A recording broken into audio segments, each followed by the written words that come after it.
SP Deepak ചേരിയാണ് നമ്മോടൊപ്പം. പുതിയ നല്ലൊരു ടീമാണ് ഇപ്പോൾ നിലവിൽ പ്രഖ്യാപിക്കപ്പെട്ട ലിസ്റ്റിനകത്ത് വന്നിരിക്കുന്നത്. രാഷ്ട്രീയ സാഹചര്യവും അനുകൂലമായിട്ടുള്ളതാണ്.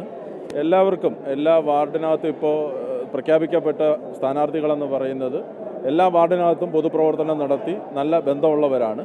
ഉറപ്പായിട്ട് ഈ പ്രാവശ്യം കഴിഞ്ഞ പ്രാവശ്യത്തെക്കാട്ടിലും കൂടുതൽ സീറ്റ് കിട്ടുന്ന രൂപത്തിലേക്ക് LDF മാറും എന്നുള്ള കാര്യത്തിനകത്ത് യാതൊരുവിധ സംശയവുമില്ല.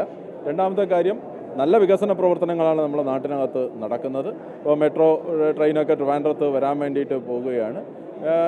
ജനങ്ങൾ കണ്ടുകൊണ്ടിരിക്കുകയാണ്, ഈ വികസന പ്രവർത്തനങ്ങളെല്ലാം ജനങ്ങൾ കണ്ടുകൊണ്ടിരിക്കുകയാണ്. അതുകൊണ്ട് വികസനത്തിന് മുൻതൂക്കം കൊടുക്കുന്നവരെല്ലാം ഈ പറയുന്ന പാനലിന് വോട്ട് ചെയ്ത് അവരെ വലിയ ഭൂരിപക്ഷത്തിൽ ഈ പ്രാവശ്യം വിജയിപ്പിക്കുമെന്നുള്ളതാണ് എൻ്റെ പ്രതീക്ഷ. LDF തെരഞ്ഞെടുപ്പിന് മുമ്പ് ഈ മേയർ ആരാകുമെന്ന രീതിയിൽ അങ്ങനെ മുന്നോട്ട് വെച്ചൊന്നും പ്രചാരണം നടത്താറില്ല. പക്ഷേ എന്നാലും ചില പ്രമുഖരൊക്കെ നിൽക്കുമ്പോൾ നമുക്ക് ചില സംശയങ്ങളൊക്കെ തോന്നി. SP ദീപക് ആ ഗണത്തിൽ നമുക്കൊരു ജയിച്ചാൽ മേയറാകാനുള്ള സാധ്യത ലിസ്റ്റിലൊക്കെ പരിഗണിക്കാം.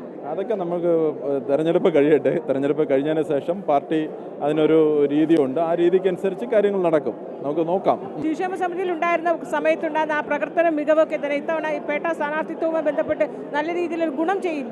പിന്നെ തീർച്ചയായിട്ടും ശിശുക്ഷേമ സമിതി സംസ്ഥാനത്താകെ ശിശുക്ഷേമ സമിതിയുടെ പ്രവർത്തനങ്ങൾ കൊണ്ടുവരാനും കുട്ടികളുടെ ഒരു ഷെൽട്ടർ ഹോംസ്, അതുപോലെ തന്നെ ദത്തെടുക്കൽ തുടങ്ങിയിട്ടുള്ള ഒരുപാട് കാര്യങ്ങൾ മാതൃകപരമായി മാറുന്ന ഇന്ത്യക്കകത്ത് തന്നെ നമ്പർ 1 ഒരു സ്ഥാപനമാക്കി നമ്മുടെ ശിശുക്ഷേമ സമിതി മാറിയിട്ടുണ്ട്. അതുപോലെ തന്നെ ഒരു ദീർഘകാലം സിൻഡിക്കേറ്റിനകത്തൊക്കെ പ്രവർത്തിച്ച, അതെല്ലാം ഉന്നത വിദ്യാഭ്യാസ മേഖലയ്ക്കകത്തും അക്കാഡമിക് രംഗത്തുമൊക്കെ പ്രവർത്തിച്ചത് തീർച്ചയായിട്ടും അതെല്ലാം ഈ തെരഞ്ഞെടുപ്പിനകത്ത് റിഫ്ലക്റ്റ് ചെയ്യുമെന്നുള്ളതാണ്. എല്ലാ ആശംസകളും.